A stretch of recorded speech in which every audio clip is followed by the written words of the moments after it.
Assalamualaikum warahmatullahi wabarakatuh.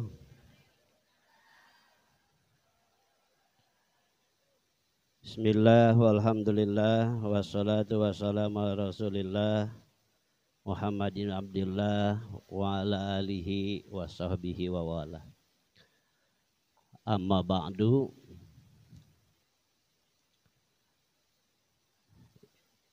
Ibu-ibu yang berbahagia, bapak-bapak, ya rahimakumullah. Sambil nunggu Ustaz Robil nih ya dan Kiai Mahfudz ini.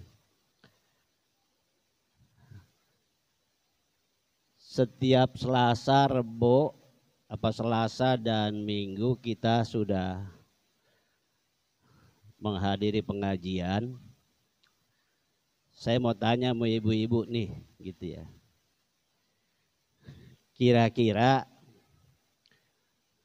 udah pada ngerjain nggak? Ngerjain apa yang sudah disampaikan dalam pelajaran. Nah, ya.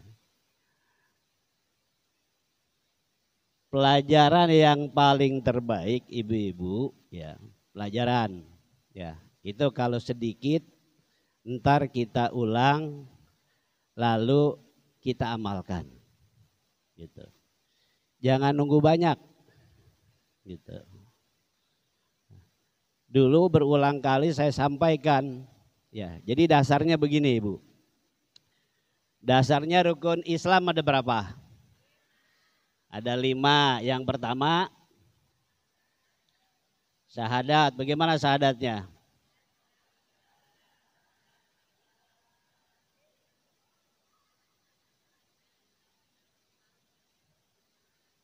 Wa asyhadu anna Muhammadar artinya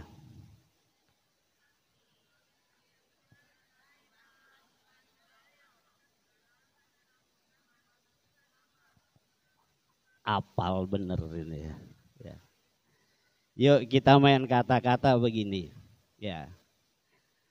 Mendengar dengan melihat mana yang lebih kuat? Melihat ya. Merasakan mana yang lebih kuat dengan melihat. Merasakan dengan melihat mana yang lebih kuat. Merasakan gitu ya. Kalau sering dengar nonton pengadilan gitu ya. Jadi hakim memutuskan perkara, sebelum memutuskan jaksa biasanya menghadirkan siapa? Saksi. Nih, kita syahadat bahwa tidak ada Tuhan selain Allah. Kita bersaksi. Ya kan? Ya. Lalu pertanyaannya, ya. Apakah keyakinan kita dengan kesaksian kita sudah diamalkan?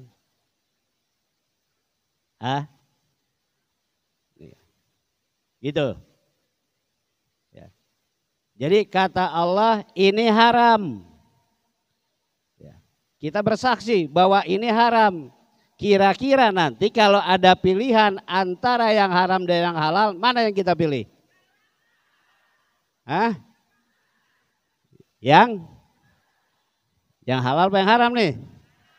Yang halal ya. Kalau ada pilihan uang 1 juta yang haram dengan 10.000 yang halal, mana yang ibu pilih kira-kira?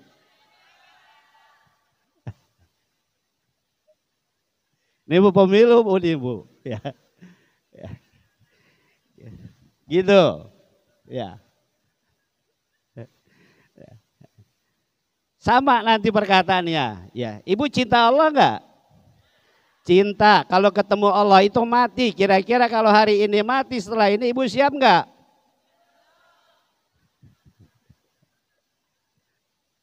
Bapak-bapak siap enggak? Gitu ya. Nah, kita kan begitu tuh, ya. Bersaksi dulu, ya. Maka ketika kita meyakini segala sesuatu amaliyah, ustadz kita udah sampai nih, ngaji fikih, ngaji tauhid gitu. Ya. Ngaji fikih, ngaji tauhid, ya. Nah, jadi kita mana yang kita yakini itu ya, yang bisa kita amalkan, amalkan. Maka di dalam hadis itu mengatakan ya, kalau yang halal, kalau yang bukan haram, yang haram sedikit pun maka dia tidak boleh kita lakukan. Ya. Nah, jadi kalau yang halal kita istitoah, berjenjang kita. Mana yang paling mudah gitu ya. Ya. Jadi nanti ya ibadah kita jangan nyari yang banyak gitu. Ini ibu duha nih, 2 rakaat istiqomah aja gitu. Ya. Jadi nanti kuncinya adalah sedikit diterima lebih baik daripada yang banyak tidak diterima gitu ya. Sedikit yang baik diterima oleh Allah itu lebih baik, besar ya. Lebih besar di hadapan Allah gitu ya. Makanya nanti maaf ibu-ibu, bapak-bapak ya, kita tidak boleh berbangga dengan amal. Yang amalnya banyak jangan mengecilkan yang kecil. Ya. Rumus kita adalah ibadah kita diterima oleh Allah Subhanahu wa taala. Ya. Jadi nah, lalu bagaimana nanti belajarnya? Ya. Jadi gini, belajar ada yang wajib, ada yang sunnah. Ibu-ibu, bapak-bapak yang wajib. Kenapa misalnya sholat itu toharoh, najasat atau najis-najis atau yang lain ya. Yang berkaitan dengan wudhu, berkaitan dengan kesucian, berkaitan dengan najis wajib kita pelajari. Karena apa? Karena kerjaan kita sehari-hari. Bapak-bapak yang kaya misalnya, yang kaya maka wajib mempelajari ilmu zakat. Kan yang punya begitu kalau yang punya. Ya. Kembali ya. Jadi ini kuncinya ibu-ibu ya. Saya sering mengatakan bahwa gitu ya, gini. Ibadah yang lain bersyarat. Ya. Ibu sholat kurang syaratnya, kurang rukunnya, ilmunya enggak ada, sholat aja gitu ya. Bisa diterima, bisa enggak. Ya. Karena apa? Terikat dengan syarat. Ya. Ibu kalau misalnya dalam keadaan najis atau dalam keadaan wudhu, apa? Enggak. Sholat enggak pakai wudhu, ya. Maka enggak diterima. Atau rukunnya kurang, enggak ngerti, maka tidak diterima gitu ya. Menurut johirnya ya. Tapi kalau ngaji nih, ngaji ya, kalau ibu ngaji yang penting niatnya ngaji menambah ilmu lillahi ta'ala, satu ya, Allah ampunkan dosanya. Ibu datang dari rumah kemari dalam keadaan jihad fisabilillah. Enak kan Bu ya? Ya. Ya. Ibu sampai sini senderan, ya. Tidur, Allah ampunin dosanya. Asal lihatnya satu aja. Lillahi ta'ala gitu. Nah. Kedua nih Bu, ya tadi wa asyhadu anna Muhammadar, artinya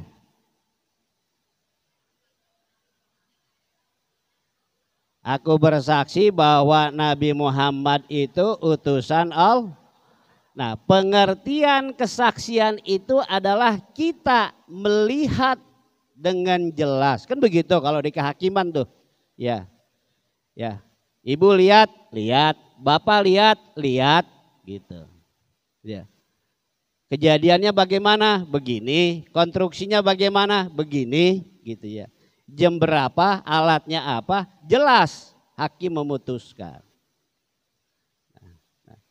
Nah sekarang misalnya kita bersaksi bahwa Nabi Muhammad itu utusan Allah, sejauh mana kita kenal Nabi? Kenal Bu? Sejauh mana kenal kita Nabi Bu? Hah? Ya. Jangan nanti gini ya, ngaku nanti umatnya Nabi Muhammad.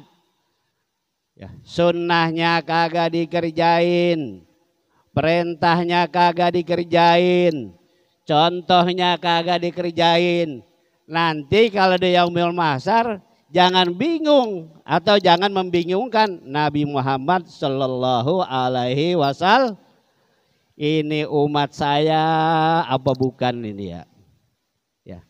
Kalau umat saya ngerjain kagak, identitasnya aja nggak kerjain, ininya nggak kerjain, kira-kira tuh begitu, gitu ya. Ya. Jadi ya kalau kita mengaku umat Nabi Muhammad ya maka ya datang lagi ke majelis ilmu. Pelajarin tuh sejarahnya, kan guru-guru kita udah nanya ceritain sejarahnya. Maulidan kita kan unggal tahun kita ini Maulidan. Ya. Sejarah nabinya nah hadis-hadisnya Bu ya. Bagaimana Rasulullah bapak-bapak sebagai kepala rumah tangga, bagaimana ibu-ibu sebagai ibu rumah tangga ya. Bagaimana hadis tentang masalah misalnya bagaimana kehidupan rumah tangga, lengkap semuanya sebenarnya. Ya. Makanya nanti ibu-ibu, bapak-bapak, maaf yang punya anak, yang anak perawan mengawinkan lihat. Ya, kan 4 hal nih. Yang paling pokok adalah agamanya lihat. Ya. Sebab nanti bapak-bapak, ibu-ibu kalau punya anak perempuan menyerahkan kepada seorang suami, ya pada intinya adalah menyerahkan dia kepada suaminya. Hati-hati Ibu, ya. Agama paling pokok ini. Ya. Kenapa? Insya Allah nanti kalau orang beragama dia mengamalkan agamanya, insya Allah nanti terbuka tuh dengan ininya. Ya. Tuh ibu-ibu ya. Jadi kuncinya apa kuncinya? Kuncinya belajar ya. Nanti jadi imam begitu juga gitu ya. Jadi pilih nanti. Kenapa? Karena anak-anak kita akan serahkan kepada orang lain gitu ya. Dari kecil kita didik agama, dari kecil kita kenalkan Allah, dari kecil kita ajarkan ibadah, dari kecil kita ajarkan ngaji. Tujuannya apa? Supaya anak-anak kita menjadi ahli sorga. Maka serahkan kepada pimpinan yang mengantarkan anak-anak kita kepada ahli sorga gitu ya. Jadi nanti begini Ibu ya, ini anak pengangguran ya, tapi ibadahnya bagus, akhlaknya bagus, cuma punya sepeda. Terus ada ya, anaknya orang kaya, mobilnya bagus, pekerjaannya menjanjikan gitu ya. Kalau misalnya pilihan, mana yang Ibu pilih? Bapak, mana yang Bapak pilih?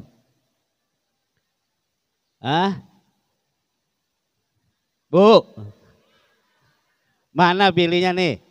Tadi tuh ya, beragama ya belum punya kerjaan gitu ya, akhlaknya bagus, ibadahnya bagus, naik motor, cuma yang satu kebalikannya, akhlaknya buruk, kelakuannya buruk, ibadahnya kagak jelas ya. Anak keturunan orang kaya, anak keturunan orang ningrat, mobil banyak, kaya banget. Mana yang Ibu pilih?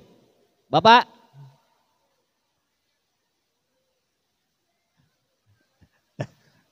Kagak sepakat ini ibu-ibu.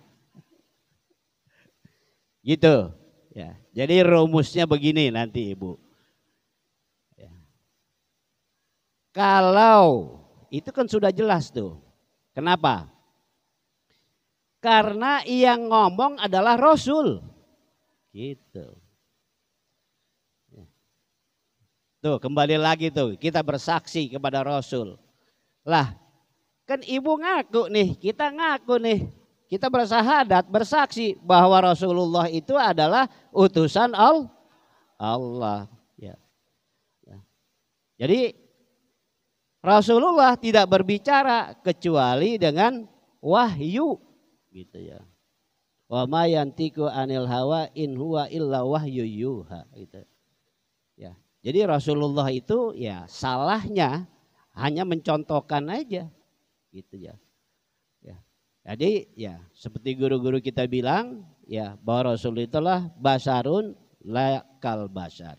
Dia adalah manusia, bukan seperti manusia seperti kita-kita ini. Tuh Bu, baru saksinya aja tuh. Ya. Terus rukun iman yang kedua apa? Rukun Islam yang kedua apa? Salat. Ya. Yang ketiga, yang keempat, zakat. Yang kelima, jika kembali kepada sholat. Nih, ya. Sholat yang wajib berapa? 5 waktu ya. Ya. Yang sunnah banyak. Rawatibnya bagaimana? Apa itu rawatib? Sholat sunnah, ada sholat sunnah rawatib, ada sholat sunnah nawafil. Sholat rawatib apa itu? Yang dikerjakan berkaitan dengan sholat wajib. Johor berapa? 4. Ba'da johor 2. Bis johor apa? Asar.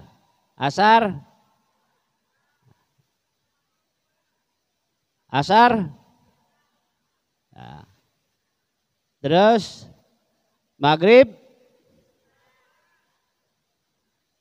isya, nah. Subuh. Nah, jadi rawatib ada yang mengatakan 17, ya johor sebelumnya 4, ba'diyahnya 2, asar enggak ada nanti yang mengatakan 21, ya. Jadi ba'diyah maghrib, ya qobliyahnya enggak, yang 17 nih, yang 17. Terus isanya, ya ba'da isya 2. Qobliyah subuh 2, itu yang 17. Jadi 16, 1 witir. Ada yang 21. Jadi 4. Ya, johor. Ba'diyahnya 4, asarnya 4.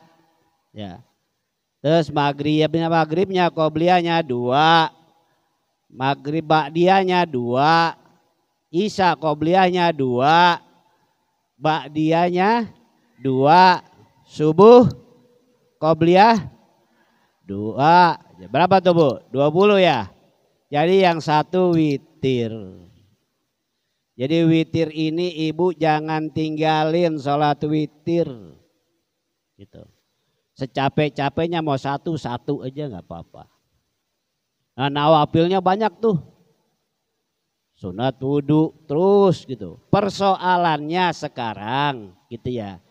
Maka ya di manajemen ya, pelatihan dilatih ya. Jadi ibu-ibu bapak-bapak mulai buat perencanaan nih kalau yang masih muda. Nah ya kan yang paling berat nih qobliyah johor, ba'diyah johor sama asar ya. Paling yang berat latihan di situ. Punya agenda setiap tahun. Tahun sekarang saya qobliyah johor, ba'diyah johor. Maka kita lakukan tuh jangan putus. Supaya apa? Istiqomah. Ketika dia menjadi istiqomah, dia menjadi wiridan kita. Tuh. Ya. Jadiin wirid. Ya. Jadi kata Rasulullah, ya pekerjaan yang sedikit lebih baik daripada yang banyak. Yang penting istiqomah. Ada wirid kita nih. Dan ustadz-ustadz kita udah ngasih tahu nih, ya apa manfaatnya misalnya, ya ada ya. Habis maghrib itu kita apa? Kita susun. Ulama-ulama kita, nah ibu-ibu kalau baca nanti yang namanya Marokil Ubudiyah tuh, karangan saya Imam Nawawi, itu diatur tuh Bu tuh. Dari bangun tidur sampai mau tidur ya, apa bangun tidur, terus jam habis apa? Habis isyraq, terus sampai jam johor, apa sebelum johor, sesudah johor apa, sesudah asar apa, ya setelah maghrib apa, bacaan-bacaannya udah lengkap gitu ya. Kalau bisa ibu-ibu ambil salah satunya. Bapak-bapak ya yang sudah sedikit kerjanya ambil salah satunya. Nanti bapak-bapak yang pensiun nih, yang udah pensiun, rumusnya ya 24 8 4 12. Satu hari berapa jam Ibu Bapak? 24 jam. Diambil tuh yang namanya tidur, tek bengek segala 8 jam. Tinggal berapa? 24 diambil 8 tinggal berapa? 16, 4 jam kerja. 12 jam ibadah. Jadi 24, 8, 4, yang udah pensiun. Ya. Yang ibu-ibu pensiun kan nih? Nah, jadi gini ibu-ibu sekalian, ya. Kenapa? Karena yang namanya fisik harus dibiasakan. Coba bapak-bapak nih yang biasa ngopi kagak ngopi, ada yang hilang nggak? Ada. Ibu-ibu yang biasanya masak, ada yang hilang nggak kalau nggak masak? Nah, ada kebiasaan-kebiasaan, ada. Maka ketika badan harus dibiasakan gitu ya. Makanya kalau anak-anak ibu ya ajarin nggak apa-apa. Jadi sholat duha mulai gitu ya. Sholat duha 2 rakaat ya.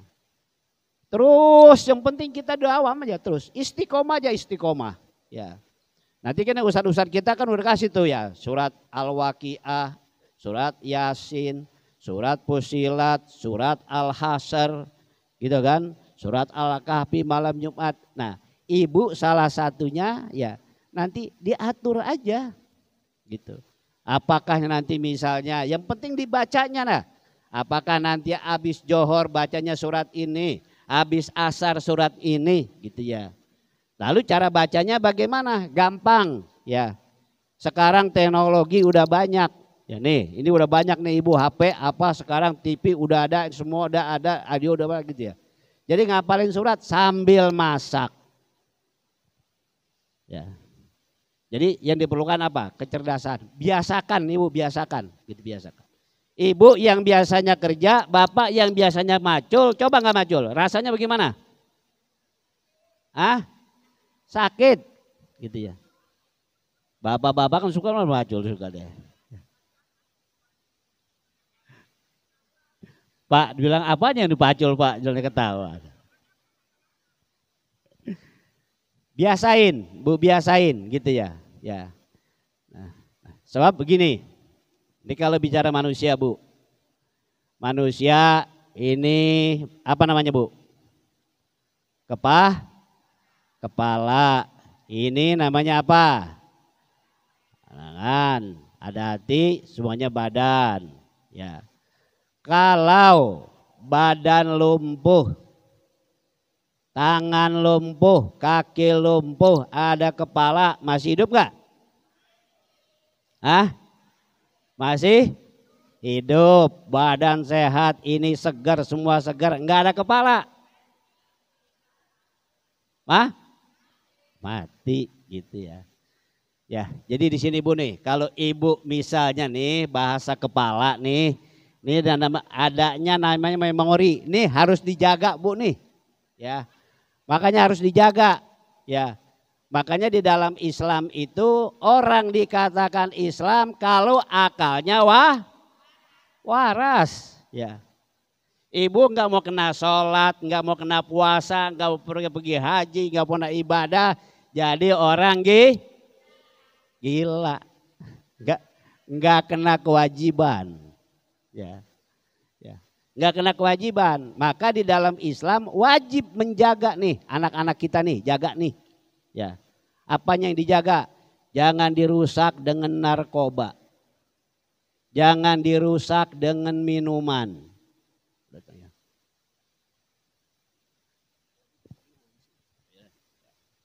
Jangan dirusak dengan minuman.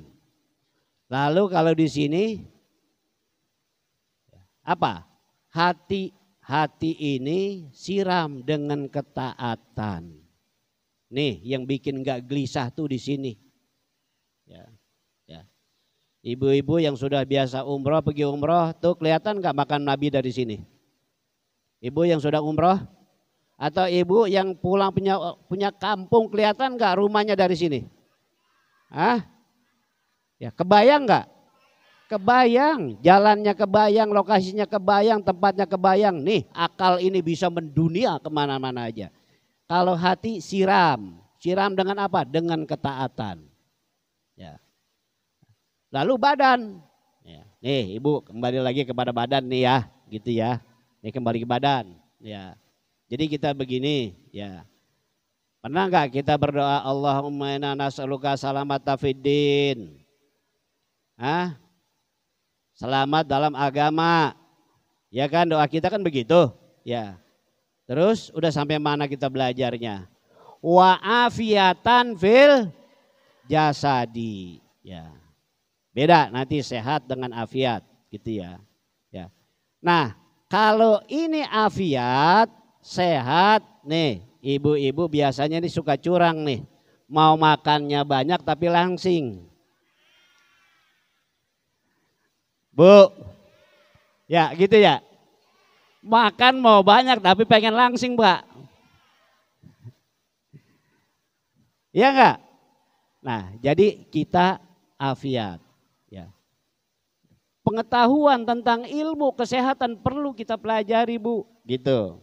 Kan banyak nih sekarang nih anak SMP, anak SMA masih muda udah kena gula, udah kena darah tinggi, udah kena stroke.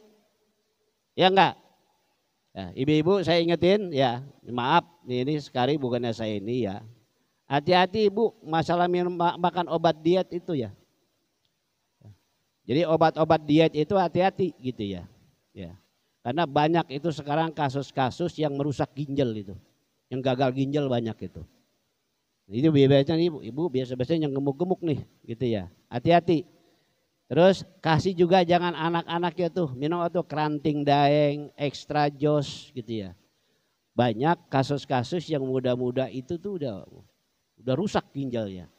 Ya.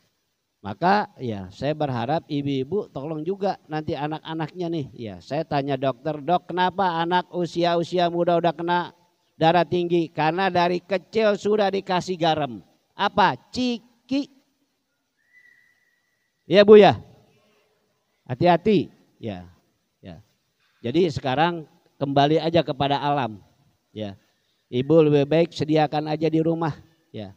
Insya Allah kalau ibu ibadah dengan cara masak, menyediakan untuk anak-anak, menyediakan untuk suami, sama nilai pahalanya apa yang dilakukan oleh suami kita di dalam beribadah. Gampang ibu-ibu mencari surganya, gampang. Kata ustadz-ustadz kita, guru-guru kita harus sampai pelajarin, taat aja. Gitu ya. Ustadz Ubilnya udah datang aja nih, syukur alhamdulillah nih. Gitu ya. Ya, ya ibu. Ya. Jadi biasain, anak-anak kita biasain. Dia paham, enggak paham, yang penting biasakan aja. Ajak, gitu ya. Ya. Sekarang ibu, maaf, ya, pendidikan sekarang, ya, pendidikan, ya, tidak ada anak yang bodoh sekarang, tuh. Ya. Jadi, ya, tidak ada anak yang bodoh. semua anak adalah pintar. Sekarang kepintaran itu dia pintar main bola, dia merupakan cerdas. Dia bisa mengaji, cerdas. Dia bisa melukis, cerdas. Dia bisa berpidato, cerdas. Ya, jadi cerdas. Dan sekarang pendidikan sekarang, anak-anak sekarang tidak boleh dipukul. Ya, ya. Jadi ya, makanya kan begini ya. Laqad kana lakum fi Rasulillahi apa uswabu? Contoh. Jadi pendidikan sekolah, ibu jangan mengandalkan pendidikan sekolah. Ya. Jadi kasusnya di sekolah murid lawan guru, Masya Allah itu sudah kualat. Kewajiban akidah, kewajiban akhlak itu adalah ibu-ibu yang punya tanggung jawab di rumah. Guru adalah membantu. Tapi keberkahan ilmu adalah adanya di guru gitu. Jadi ibu ya sekali lagi ya mohon anak-anaknya diberikan contoh-contoh yang baik. Ibu habis pulang dari sini, bapak enggak sampai, anak enggak sampai ke sini, nanti kasih mereka pelajaran. Kasih mereka pengetahuan. Bapak-bapak pun begitu. Saya hari ini ngaji, bahasannya ini, kitabnya ini, ya maka sampaikan, gitu ya. Jadi ya kita berharap ibu-ibu, bapak-bapak, ya sekali lagi tanamkan anak kita sejak dini tauhid dan agama. Mudah-mudahan ya kita diberikan oleh Allah Subhanahu wa taala keturunan-keturunan yang soleh dan solehah. Mudah-mudahan kita yang hadir di sini dan keluarga-keluarga kita diberikan pemahaman untuk menimba ilmu dan diberikan kekuatan untuk menimba ilmu. Mudah-mudahan kita tergolong orang-orang yang muttaqin. Demikian ibu-ibu kurang lebihnya sebagai selingan. Saya mohon maaf. Akhirul kalam wal minkum. Wassalamualaikum warahmatullahi wabarakatuh.